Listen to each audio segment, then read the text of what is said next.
मेरा नाम नम्रता है। मेरे माता पिता मुझे इस दुनिया से छोड़कर जा चुके थे। मुझसे छोटे मेरे 2 भाई बहन थे। मुझसे छोटी मेरी बहन और उससे छोटा एक भाई। पहले तो हम अपने चाचा चाची के साथ रहते थे। वो लोग जैसे तैसे हमें पाल रहे थे और इतना बड़ा कर दिया था, मगर साथ ही साथ वो हमारे ऊपर अत्याचार भी करते थे। कभी हमें खाना नहीं देना चाहते थे। हम दोनों बहनों से घर के बहुत सारे काम करवाना और मेरे छोटे भाई को भी छोटी छोटी बात पर डांटना। जब मैं 15 साल की थी तभी मेरे माता पिता हमें इस दुनिया में छोड़कर जा चुके थे। दोनों की ही आगे पीछे मौत हो गई थी। मेरी छोटी बहन बहुत छोटी थी और मेरी भी उम्र ज्यादा नहीं थी। मैं भी ज्यादा कुछ नहीं जानती थी, इसलिए चाचा चाची के घर में रहकर चाचा के अत्याचार खामोशी से बर्दाश्त करते रहे। जैसा चाची कहती थी हम तीनों भाई बहन वैसा ही करते थे। लेकिन अब मेरी उम्र 20 साल हो गई। मैंने इंटर किया हुआ था, क्योंकि थोड़ा बहुत तो मैं अपनी मम्मी पापा के सामने ही पढ़ चुकी थी। मैंने अपनी पढ़ाई को बंद नहीं किया था। मैंने जिद करके इंटर पास किया था, क्योंकि मैं पढ़ना चाहती थी और मैंने अपने चाचा चाची से कहा कि मुझे पढ़ने से कोई नहीं रोक सकता। वो लोग मेरी जिद के आगे मजबूर हो गए थे, मगर पढ़ाई के दौरान मुझे घर के भी सारे कामकाज करने होते थे। जैसे तैसे वक्त गुजर गया और मेरा इंटर कंप्लीट हो गया था। अब हम लोगों के साथ चाची बहुत बुरा बिहेव रखने लगी थी। मेरी उम्र 20 साल, मेरी छोटी बहन की उम्र 15 साल और छोटे भाई की उम्र 13 साल थी। हम लोग काफी बड़े हो गए थे और मैंने सोच लिया था कि अब मैं अपने चाचा चाची के अत्याचार को और ज्यादा बर्दाश्त नहीं करूंगी। वो लोग ऐसी कड़वी कड़वी बातें हमें कहते थे कि हम खामोशी से सुनते रहते थे। जब मेरे मम्मी पापा जिंदा थे तब हम सब लोग एक साथ जॉइंट फैमिली में रहते थे। तब हमारे दादा दादी भी थे, मगर दादा दादी भी परलोक सुधार गए और मेरे मम्मी पापा भी नहीं रहे। तो चाचा चाची का पूरे घर में राज चलने लगा था। हमारी एक बुआ भी थी जो कि दूसरे शहर में रहती थी और हमसे बहुत प्यार करती थी। चाचा चाची उनसे दिखावा करते थे कि वो हम तीनों भाई बहन से बहुत प्यार करते हैं, मगर सच तो ये था कि वो कभी हमसे ढंग से बात तक नहीं करते थे। इस घर में रहते हुए कभी हम तीनों भाई बहन ने ताजी खाना नहीं खाया था। हमें हमेशा बासी ही खाना दिया जाता था। चाची हम तीनों भाई बहन को किसी भी तरह से घर से बाहर निकालना चाहती थी, इसलिए किसी न किसी बात पर मुझसे या फिर मेरी छोटी बहन से लड़ती रहती थी। मगर मैं अब बड़ी और समझदार हो गई थी, इसलिए उनकी बातें नहीं सुन सकती थी। मैंने बुआ को फोन करके सब कुछ बता दिया था कि चाची हमारे साथ किस तरह का बिहेव करती हैं और अब हम तीनों में ही इतनी हिम्मत नहीं है कि हम उनकी बातों को बर्दाश्त कर सके। चाचा का सिर्फ एक ही बेटा था जो सिर्फ अभी 10 साल का था और स्कूल में पढ़ने के लिए जाता था। वो उसको बहुत प्यार से रखती थी। हम भी उसको अपना ही भाई मानते थे, मगर चाची हमें अपने बेटे से बातचीत नहीं करने देती थी। बुआ को जब इन सारी बातों का पता चला तो वो घर आ गई थी और इस तरह उन्होंने घर में हंगामा डाल दिया। वो मेरे पापा मतलब अपने बड़े भैया से बहुत प्यार करती थी, इसलिए उन्होंने अपने बड़े भाई का हिस्सा हम तीनों भाई बहन को दिलवा दिया था। चाचा चाची जबकि पूरा घर खुद हड़प कर लेना चाहते थे, लेकिन बुआ जी के आ जाने की वजह से उनकी सारी प्लानिंग चौपट हो गई थी। हम इस घर में नहीं रहना चाहते थे, इसलिए हमने पैसों की डिमांड की थी। चाचा ने हमें मेरे पापा के हिस्से के पैसे दे दिए थे। इस तरह बुआ जी ने भी हमें हिस्से के पैसों का एक मकान दिलवा दिया था, जो छोटा जरूर था मगर हम तीनों भाई बहन के लिए काफी था। हम यहाँ पर अपनी मर्जी के मुताबिक रहना चाहते थे, क्योंकि कभी भी हम चाचा चाची के घर में खुश और सुकून से नहीं रहे थे। अब हमें खुशी थी कि हम अपने अलग घर में आ गए थे,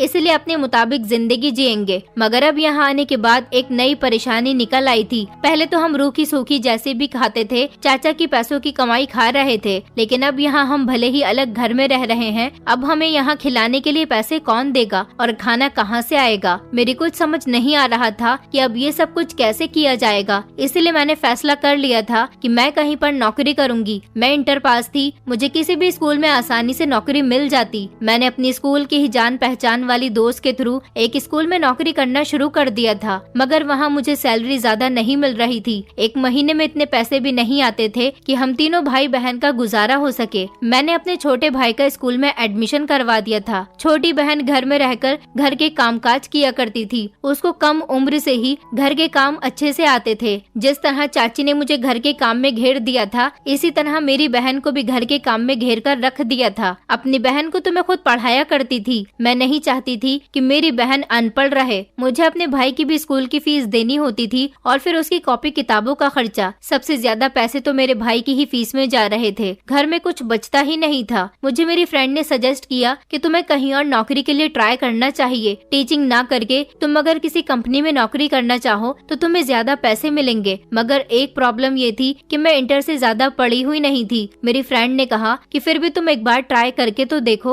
लक अगर कहीं चल जाए तो जिंदगी बदल कर रख देता है। इसलिए अपनी फ्रेंड के मुताबिक मैंने किसी कंपनी में नौकरी करने के बारे में सोच लिया था। वैसे तो मैं शुरू से ही अच्छे नंबर से पास आती थी, क्योंकि मुझे पढ़ने की बहुत लगन थी। अगर मैं आगे और पढ़ती तो शायद मुझे आसानी से कहीं भी नौकरी मिल जाती, मगर क्या कर सकते हैं, चाचा चाची ने इतना कर दिया था, वही मेरे लिए बहुत था। अब मुझे कुछ भी करके कहीं और नौकरी की तलाश करनी थी, मगर कहाँ। मैंने शहर की हर अच्छी कंपनी में नौकरी के लिए इंटरव्यू देने शुरू कर दिए थे। मैंने नौकरी की तलाश में सब कुछ कर लिया था, मगर मुझे कहीं भी अच्छी कंपनी में नौकरी नहीं मिल पा रही थी। मैं बहुत मायूस हो गई थी। मेरे बहन भाई मुझे हमेशा समझाते थे कि दीदी परेशान मत हो, भगवान कोई न कोई सॉल्यूशन जरूर निकाल देंगे, और वैसे भी सब्र का फल हमेशा मीठा होता है। आपको मायूस नहीं होना चाहिए। आप तो हमारी बहुत हिम्मत वाली बहन हो। अगर आपने हिम्मत तोड़ दी तो हम दोनों भाई बहन का क्या होगा। हम गरीबों के पास सिर्फ भगवान पर भरोसा रखने के अलावा कुछ नहीं था। मेरे भाई बहन का साथ और प्यार मेरे साथ था। मैं जानती थी कि एक न एक दिन मुझे अच्छी नौकरी जरूर मिल जाएगी, मगर अब परेशानी ये थी कि मैं अपने भाई बहन के लिए खाने के लिए कहां से लाती। घर खरीदने के बाद मेरे पास पैसे खत्म हो चुके थे। मैंने फिर भी अपने लिए कोशिश जारी रखी थी।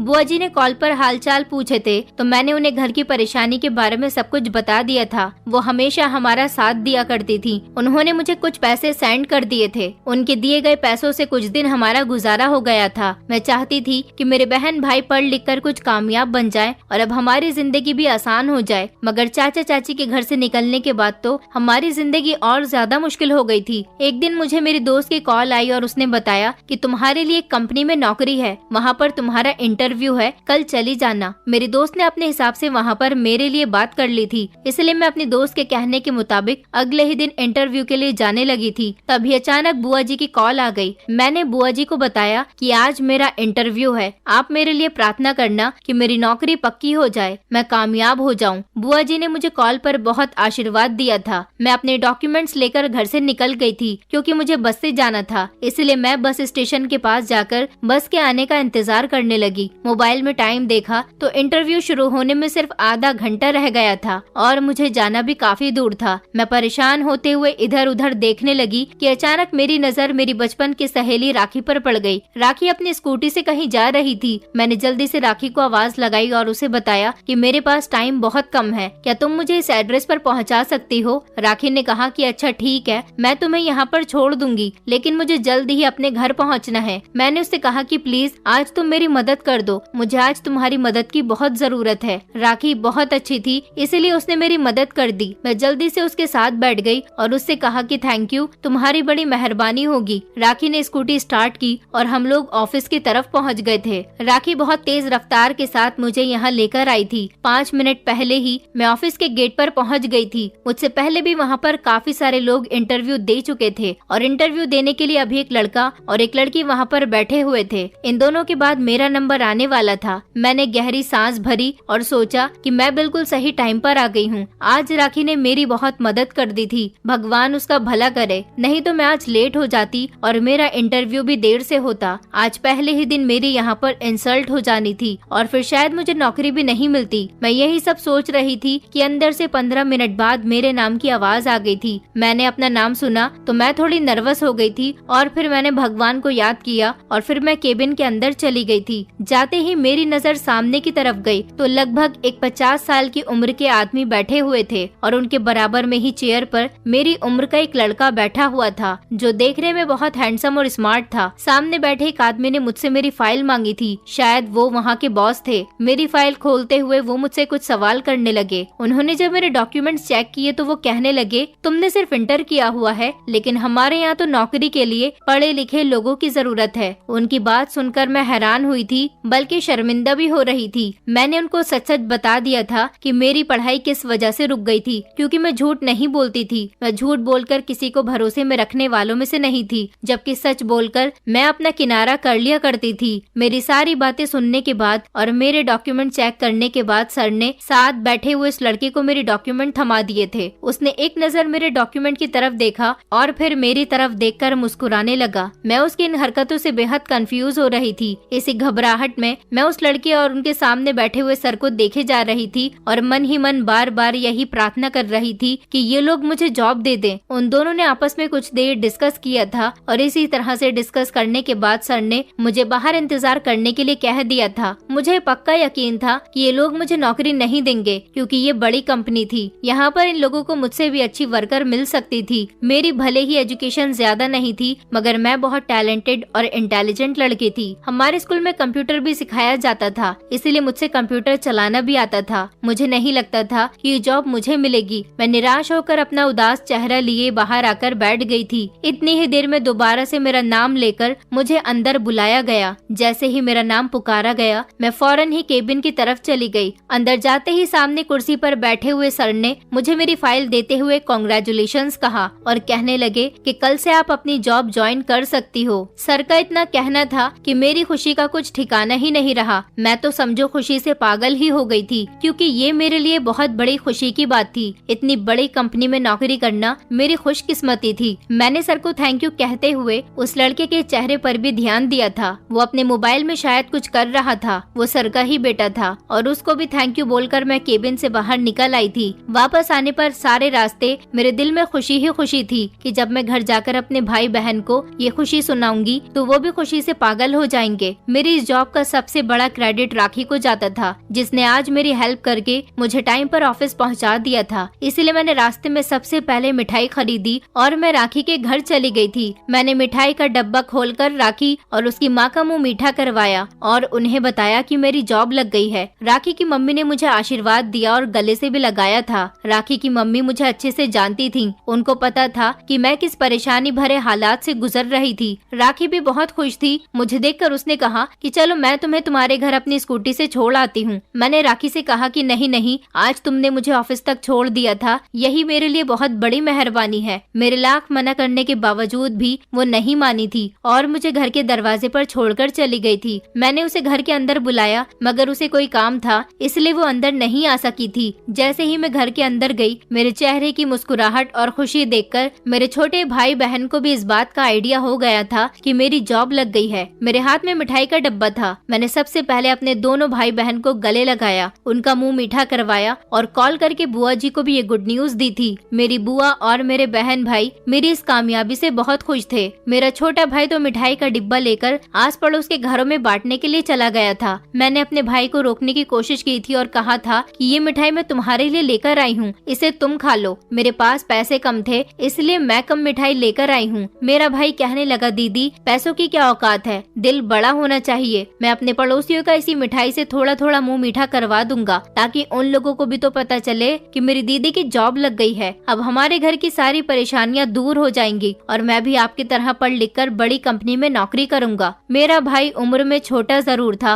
मगर बहुत अच्छी और समझदारी की बातें करता था। मेरी बहन भी खुश थी। वो फौरन मेरे लिए पानी लेकर आई। उसने मुझे पानी दिया और कहने लगी, दीदी आज तो मैं आपकी ही पसंद का खाना बनाऊंगी। अपने भाई बहन को इस तरह से खुश देखकर मैं दिल ही दिल में भगवान से प्रार्थना कर रही थी कि मेरे घर में खुशियाँ इसी तरह से बरकरार रहें। मेरे भाई बहन मेरी कामयाबी की खुशियाँ मना रहे थे। मुझे अगले दिन सुबह ड्यूटी पर भी जाना था। मैंने अपने साफ सुथरे कपड़े निकाले और उनको इस्त्री करके लटका दिया था। मेरे पास ढंग के कपड़े नहीं थे, सिर्फ यही थे जो मुझे अभी दिवाली पर चाची ने दिलवाए थे। ये भी सस्ते थे। चाची को उनके किसी रिश्तेदार ने दिए थे, उनको पसंद नहीं थे, इसलिए उन्होंने दिवाली पर मुझे दे दिए। मगर मैं इन कपड़ों को कहीं खास जगह ही पहनती थी। अब तो मैं इतनी बड़ी कंपनी में नौकरी करने के लिए जाती तो मुझे अच्छे ही कपड़ों की जरूरत पड़ी थी। 2-3 दिन तो मैं ये कपड़े पहनकर चली जाती, मगर फिर मुझे और कपड़ों की जरूरत होती। मैंने सोच लिया था कि बात की बात में देखा जाएगा, अभी तो यही कपड़े पहनकर चली जाऊंगी। मेरी सुबह की तैयारी लगभग पूरी थी। मैंने सोच लिया था कि मैं कुछ दिन ये कपड़े पहन लूंगी, उसके बाद जल्द ही कुछ न कुछ करके नए कपड़ों का इंतजाम करूंगी, क्योंकि मैं ऑफिस में वहीं के लोगों की तरह अपना गेटअप बनाकर जाया करूंगी। मेरी बहन ने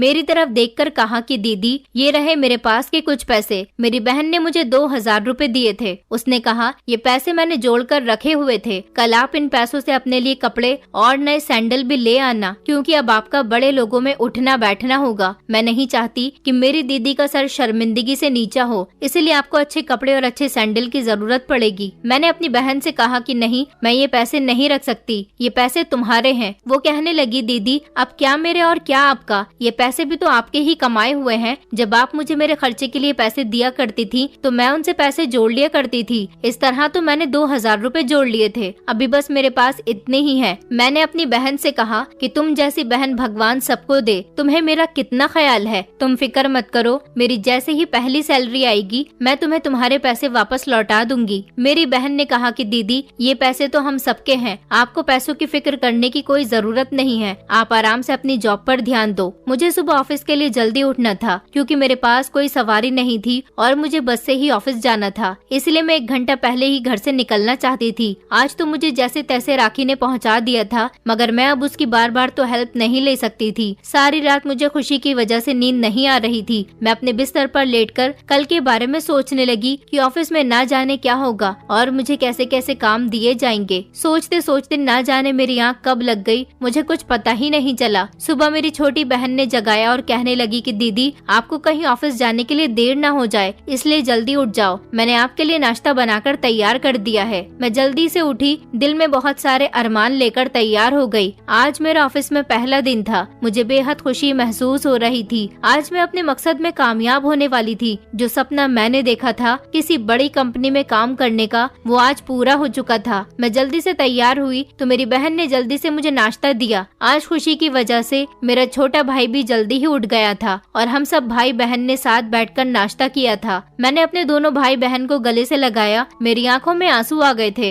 मैं सोच रही थी अगर आज मेरे पेरेंट्स जिंदा होते तो कितना खुश होते। मैं अपने भाई बहन को गले लगाकर घर से निकलने लगी, तभी मेरी बहन ने हाथ में खाने का डब्बा थमा दिया। कहने लगी दीदी इतना बड़ा ऑफिस है, कहीं आपको शर्मिंदगी महसूस न हो, लोग आपकी मजाक न उड़ाएं कि बच्चों की तरह खाने के डिब्बे में क्या लेकर आई हो। मैंने अपनी बहन की बात सुनी तो अपनी बहन को प्यार से देखते हुए कहा कि ऑफिस जितना भी मर्जी बड़ा हो, तुम्हारी मोहब्बत से बड़ा नहीं है। मेरे लिए तुम्हारे हाथ के खाने से बढ़कर कुछ भी नहीं है। तुम परेशान मत हो और तुम कितनी अच्छी हो। तुमने इतनी सुबह सवेरे उठकर मेरे लिए नाश्ता भी बनाया और खाना भी बनाकर तैयार कर लिया। तुम्हारी उम्र कम जरूर है, मगर हालात ने तुम्हें वक्त से ज्यादा बड़ा बना दिया। तभी मेरा भाई भी मेरे करीब आकर मुझसे चिपट गया। वो दोनों कहने लगे कि दीदी हम आपसे बहुत प्यार करते हैं, हमारे माँ और पिता दोनों आप ही हो। मैंने अपने भाई बहन को समझा दिया था कि घर से ज्यादा बाहर मत निकलना और मेरे आने का इंतजार करना। घर के दरवाजे को अच्छी तरह से अंदर से बंद कर लेना।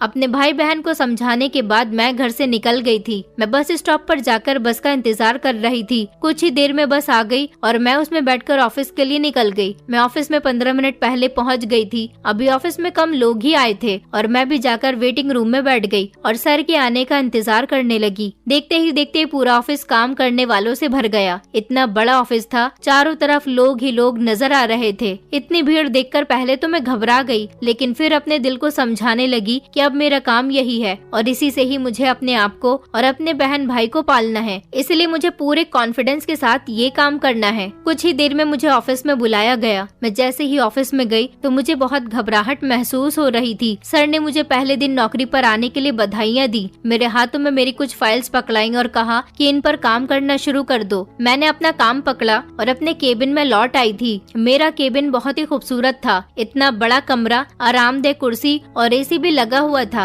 मैं अपने केबिन में बैठकर बहुत खुश हो रही थी। मुझे अपनी आंखों पर विश्वास नहीं हो रहा था कि ये मेरा ही केबिन है और मैं इतने बड़े केबिन में बैठकर काम किया करूंगी। मैंने अपना काम करना शुरू कर दिया और अपने भगवान जी का शुक्रिया अदा करने लगी। ऐसे ही दिन गुजरते गए और मैं अपने काम में बहुत ज्यादा बिजी हो गई थी। सर को मेरा काम पसंद आता था। उनका कहना था कि तुम्हारे पास एजुकेशन भले ही ज्यादा नहीं है, मगर तुम बहुत टैलेंटेड लड़की हो, काम बहुत तरीके से और समझदारी से करती हो। सर मेरी तरफ से बहुत खुश और बेफिक्र थे। मुझे यहाँ पर 1 मिनट का भी टाइम नहीं मिलता था क्योंकि मैं अपनी नौकरी के लिए बहुत सीरियस थी। मैंने अपनी स्वर्गवासी माँ से एक ही बात सीखी थी कि जो भी काम करो दिल से काम करो, मेहनत और लगन से काम करने से ही इंसान कामयाब बनता है। इसीलिए मैं अपने काम में बहुत सीरियस थी। काफी दिन गुजर गए, मैंने सर के बेटे को दोबारा ऑफिस में नहीं देखा था। मेरे सर जो कि इस कंपनी के ओनर थे, वो बहुत अच्छे इंसान थे और मेरे काम से खुश होकर हर तरफ मेरी तारीफ करते रहते थे और मुझे अप्रिशिएट करते थे।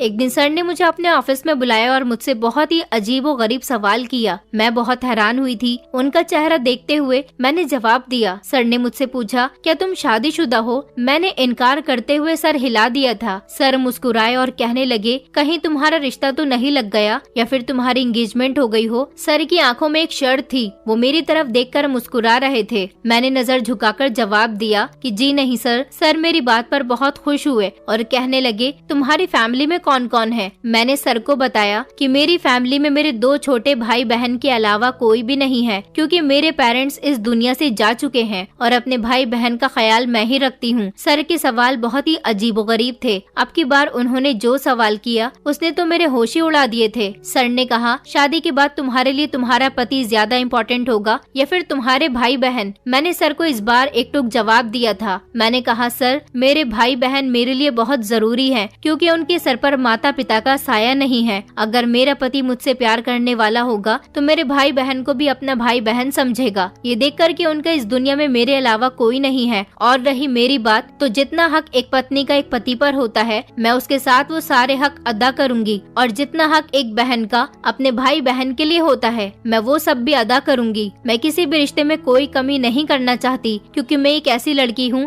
जो हर रिश्ते को दिल से निभाती है। मेरा इतना कॉन्फिडेंस देखकर सर बहुत खुश हुए थे और मुझसे कहने लगे कि मैं तुम्हारे जवाब से बहुत इम्प्रेस हुआ हूँ। क्या तुम्हारा ऐसा कोई रिश्तेदार है जो तुमसे बड़ा हो और जो तुम्हारा रखवाला भी हो? मैंने सर को बताया था कि वैसे तो हमारे इस दुनिया में कोई नहीं है, लेकिन मेरी एक बुआ जी हैं जिनसे हम बहुत प्यार करते हैं, और वो भी हमेशा हमें अपने बच्चों की तरह प्यार करती हैं। दूसरे शहर में रहती हैं, लेकिन कभी कभी हमसे मिलने के लिए आ जाती हैं। सर ने कहा, तो फिर मैं कब आऊँ तुम्हारी बुआ से मिलने के लिए? मेरे लिए ये बहुत हैरान कर देने वाली बात थी, क्योंकि इतनी बड़ी कंपनी का मालिक जो हम जैसे लोगों से मिलना तो दूर की बात करना भी पसंद नहीं करे, वो मेरी बुआ से मिलना चाहता था। सर से मिलकर मुझे इस बात का यकीन तो हो गया था कि सर को अपनी दौलत का और रुतबे का कोई घमंड नहीं था। सर अपने सब वर्कर्स के साथ बहुत अच्छे से पेश आते थे। अब मैं रोज ऑफिस आई तो सर मुझसे एक ही सवाल करते थे, नम्रता तो मुझे कब अपनी बुआ से मिलवा रही हो? मैं तुम्हारी बुआ से मिलना चाहता हूँ और मिलकर उनसे तुम्हारे बारे में कुछ बात करना चाहता हूँ। मैंने सर से मुस्कुराकर कहा था कि बहुत जल्द मैं आपकी मुलाकात उनसे करवा दूंगी। सर ने कहा, तुम एक काम करो, अपनी बुआ को लेकर कल हमारे घर डिनर पर आ जाओ। मेरी पत्नी तुम्हारी बुआ को देखकर खुश हो जाएगी। सर की बात मुझे कुछ समझ नहीं आई थी। सर ने कहा था कि ये मेरा ऑर्डर है, कल तुम्हें अपने भाई बहन और बुआ को लेकर मेरे घर डिनर पर जरूर आना है। मैं खुश हो गई थी। मुझे लग रहा था कि मेरी काबिलियत और मेरे काम की वजह से सर मुझसे इम्प्रेस हुए हैं, इसलिए सर ने मुझे और मेरी फैमिली को इनवाइट किया है। लेकिन यहाँ तो मामला ही कुछ और था। मैं अपनी बुआ और अपने छोटे भाई बहन के साथ सर के घर चली गई थी। मैं जैसे ही सर के घर पहुँची तो सर का घर बहुत खूबसूरत था, बिल्कुल किसी महल के जैसा। सर के घर की दीवार पर उनके बेटे की फोटो लटकी हुई थी। ये वो ही था जिसको मैंने इंटरव्यू के दौरान देखा था। मैं सबको लेकर वेटिंग रूम में बैठ गई थी। ज्यादा देर इंतजार न करवाते हुए सर और उनकी वाइफ आ गए थे। सर की वाइफ भी बहुत खूबसूरत थी। वो दोनों पति पत्नी मेरी बुआ और बहन भाई से अच्छे तरीके से मिले और उनके सामने मेरी ढेर सारी तारीफ करने लगे। सर की पत्नी की आदत भी बहुत अच्छी थी। वो बार बार मुझे बेटी बेटी कहकर पुकार रही थी। बुआ जी भी ये सब देखकर बहुत खुश हुई। इतनी ही देर में सर ने मेरी बुआ से एक ऐसी बात कही जिसे सुनकर मेरे तो होश भी उड़ गए थे। सर ने कहा कि मुझे घुमा फिराकर बात करने की आदत नहीं है, इसलिए साफ साफ बात कर देता हूँ। मुझे नम्रता बहुत पसंद आई है। इंटेलिजेंट है, सिंपल है, मासूम है और बहुत ही कॉन्फिडेंशियल है। इस हिसाब से तो मुझे और मेरी पत्नी को आपकी बेटी बहुत पसंद आई है। इतनी ही देर में सीढ़ियाँ उतरता हुआ वो हैंडसम लड़का जो सर का बेटा था हमारी ही तरफ आ रहा था और आकर सर के पास खड़ा हो गया। सर की पत्नी ने उसे अपने पास बैठने के लिए कहा था तो वो बैठ गया था। सर ने अपने बेटे की तरफ इशारा करते हुए कहा कि ये नितिन है, मेरा इकलौता बेटा। मुझे अपने बेटे के लिए नम्रता पसंद आ गई है। ये बात सुनते ही मेरे तो होश उड़ गए थे। कहाँ सर का बेटा और कहाँ मैं एक मामूली सी लड़की। बुआ जी और मेरे भाई बहन भी सर की इस बात को सुनकर घूम गए थे। वैसे तो मैं खूबसूरत थी, मुझ में कोई कमी नहीं थी, मगर सर के हैंडसम और अमीर बेटे को तो बहुत अच्छी लड़की आसानी से मिल सकती थी। सर की पत्नी ने बुआ जी से कहा कि हम अपने बेटे की शादी नम्रता से करना चाहते हैं, उसे अपने घर की बहू बनाना चाहते हैं, अगर आपकी इजाजत हो तो। उनकी बात सुनकर तो जैसे मेरे भाई बहन और बुआ जी के चेहरे पर मुस्कान आ गई थी। वो तो खुशी से पागल ही हो गए थे। लेकिन मेरी मर्जी जाने बिना बुआ जी इस रिश्ते के लिए हाँ नहीं कर सकती थी, इसलिए उन्होंने सर से कुछ समय मांग लिया था। उन्होंने कहा था कि हमें आज ही जवाब चाहिए, इसलिए वो तीनों वहाँ से चले गए थे ताकि हम लोग आपस में डिस्कस कर सकें। बुआ जी ने मुझे समझाया था कि तुम इस घर में ऐश करोगी, सारी जिंदगी तुमने परेशानी में गुजारी है, इस रिश्ते के लिए हाँ कर दो नम्रता। मगर मैं ऐसे कैसे इतनी जल्दी शादी कर सकती थी। मैंने बुआ जी से कहा मैं अपने छोटे भाई बहन को अकेला नहीं छोड़ सकती। बुआ जी कहने लगी कि तुम फिक्र मत करो, तुम बस हाँ कर दो। इन दोनों के बारे में भी हम बैठकर बात करेंगे तो कोई ना कोई सॉल्यूशन निकल ही आएगा। मेरे भाई बहन भी खुश थे और कहने लगे कि दीदी आप यहाँ पर शादी कर लो, यहाँ से अच्छा रिश्ता आपको कहीं नहीं मिलेगा और आप हमारी फिक्र मत करो, आप खुश रहोगी तो हम दोनों भी खुश रहेंगे। इस रिश्ते से इनकार करने के लिए मेरे पास अब कोई वजह नहीं थी, सिर्फ एक वजह थी मेरे भाई बहन। बुआ जी ने मुझे भरोसा दिलाया था कि वो इस बारे में सर और उनकी पत्नी से बात करेंगी। थोड़ी ही देर के बाद सर और उनकी पत्नी और उनका बेटा नितिन कमरे में आ गए थे। बुआ जी ने कह दिया था कि नम्रता ने रिश्ते के लिए हाँ कर दी है, मगर वो इस टेंशन में है कि उसके बाद उसके भाई बहन का इस दुनिया में कोई नहीं है, इन छोटे बच्चों का कौन ख्याल रखेगा। सर ने कहा कि इसमें इतनी बड़ी कोई बात नहीं है, अभी इनकी पढ़ने लिखने की उम्र है। मैं तो आपको यही एडवाइस देना चाहता हूँ कि आप इन दोनों का एडमिशन हॉस्टल में करवा दें ताकि ये शिक्षा पूरी कर लें और कामयाब हो जाएं। मैं खुद उनकी पढ़ाई की जिम्मेदारी लेता हूँ और हर महीने में उनको इनके खर्चे के लिए 1 लाख रुपया दिया करूँगा। ये बात सुनकर तो मेरे होश उड़ गए थे, इससे अच्छी और क्या बात हो सकती थी। मैंने इस रिश्ते से फौरन हाँ कर दी और मेरे भाई बहन जो अपनी शिक्षा पूरी करना चाहते थे, इस तरह उनका काम भी आसान हो गया था। इस तरह खुशी खुशी मेरा रिश्ता फिक्स हो गया था और कुछ दिनों के बाद ही मेरी शादी नितिन के साथ हो गई थी। शादी के बाद मुझे पता चला था कि मेरा पति बहुत घमंडी और बदतमीज लड़का था। जितना वो स्मार्ट था उतना ही उसका दिल काला था। वो मुझे खुद से नीचा समझता था, बात बात पर मुझे डांटता था और ये जाहिर करता कि मैं गरीब लड़की थी। उसके माता पिता ने मुझ पर एहसान करके उसकी पत्नी बना दिया और इस घर में उसकी पत्नी के रूप में बहू बना दिया। उसे मेरा कोई भी काम पसंद नहीं आता था, वो मुझे बिल्कुल नौकरानियों की तरह ट्रीट करता था। मेरी अब समझ आ गया कि उसके माता पिता ने मेरी शादी उसके साथ क्यों करवाई थी, जबकि वो तो एक अच्छी लड़की डिजर्व करता था। कभी वो मुझे अपने दोस्तों के सामने बुलाकर जलील करता कि देखो ये रही मेरी पत्नी जो एक गरीब परिवार की है, मेरे और मेरे पापा की बदौलत है जो आज इस घर में रह रही है। उसके दोस्त मेरी खूब मजाक उड़ाते थे और कभी तो नौकरों के सामने मेरी इंसल्ट करता कि तुम लोग इससे भी काम करवाया करो, ये भी इस घर की नौकरानी ही है। तो कभी मेरा बनाया हुआ खाना फेंक देता और कहता कि अच्छा नहीं है, मुझे पसंद नहीं आया, दोबारा से बना कर लाओ। मैं उससे बहुत ज्यादा परेशान थी, मैंने कभी उसे पलटकर जवाब नहीं दिया था। मेरे सास ससुर भी ये सब कुछ देखते थे, मगर वो अपने बेटे को समझाने के अलावा कुछ नहीं कर सकते थे। उनका बेटा कभी उनकी बात समझता ही नहीं था। मैं उससे बहुत ज्यादा तंग आ गई थी क्योंकि अब तो वो मेरे ऊपर भी हाथ उठाने लगा था। मुझे कमरे में बंद कर दिया करता था और मैं रोती रहती चिल्लाती रहती थी। जबरदस्ती वो मुझे परेशान करता था। मुझे परेशान करने का तो वो कोई बहाना नहीं छोड़ता था। एक दिन मैंने फैसला कर लिया था कि मुझे उनकी ये दौलत नहीं चाहिए और उनका कोई एहसान भी नहीं चाहिए, इसलिए मैं इस घर को छोड़कर जा रही हूँ क्योंकि मैं ये सब कुछ बर्दाश्त नहीं कर सकती थी। एक पागल और सर फिरे इंसान के साथ में सारी जिंदगी नहीं गुजार सकती थी। मैंने अपने सास ससुर से कह दिया था कि आपकी दौलत आपको मुबारक हो, मैं इस घर को छोड़कर जा रही हूँ और आपको अब मेरे भाई बहन को भी पैसे भेजने की जरूरत नहीं है। मैं अपने घर जा रही हूँ और अपने भाई बहन को भी वहीं पर बुला लूंगी। मेरे सास ससुर मुझे रोकने की कोशिश कर रहे थे। उनका कहना था कि उनका बेटा सरफिरा है, उसे दौलत का घमंड है, इसलिए वो गरीब को कुछ नहीं समझता और ये बात उनके सारे रिश्तेदार भी जानते हैं। तभी तो उनके बेटों को कोई लड़की देने के लिए तैयार नहीं था। उन्होंने मेरी शादी अपने बेटे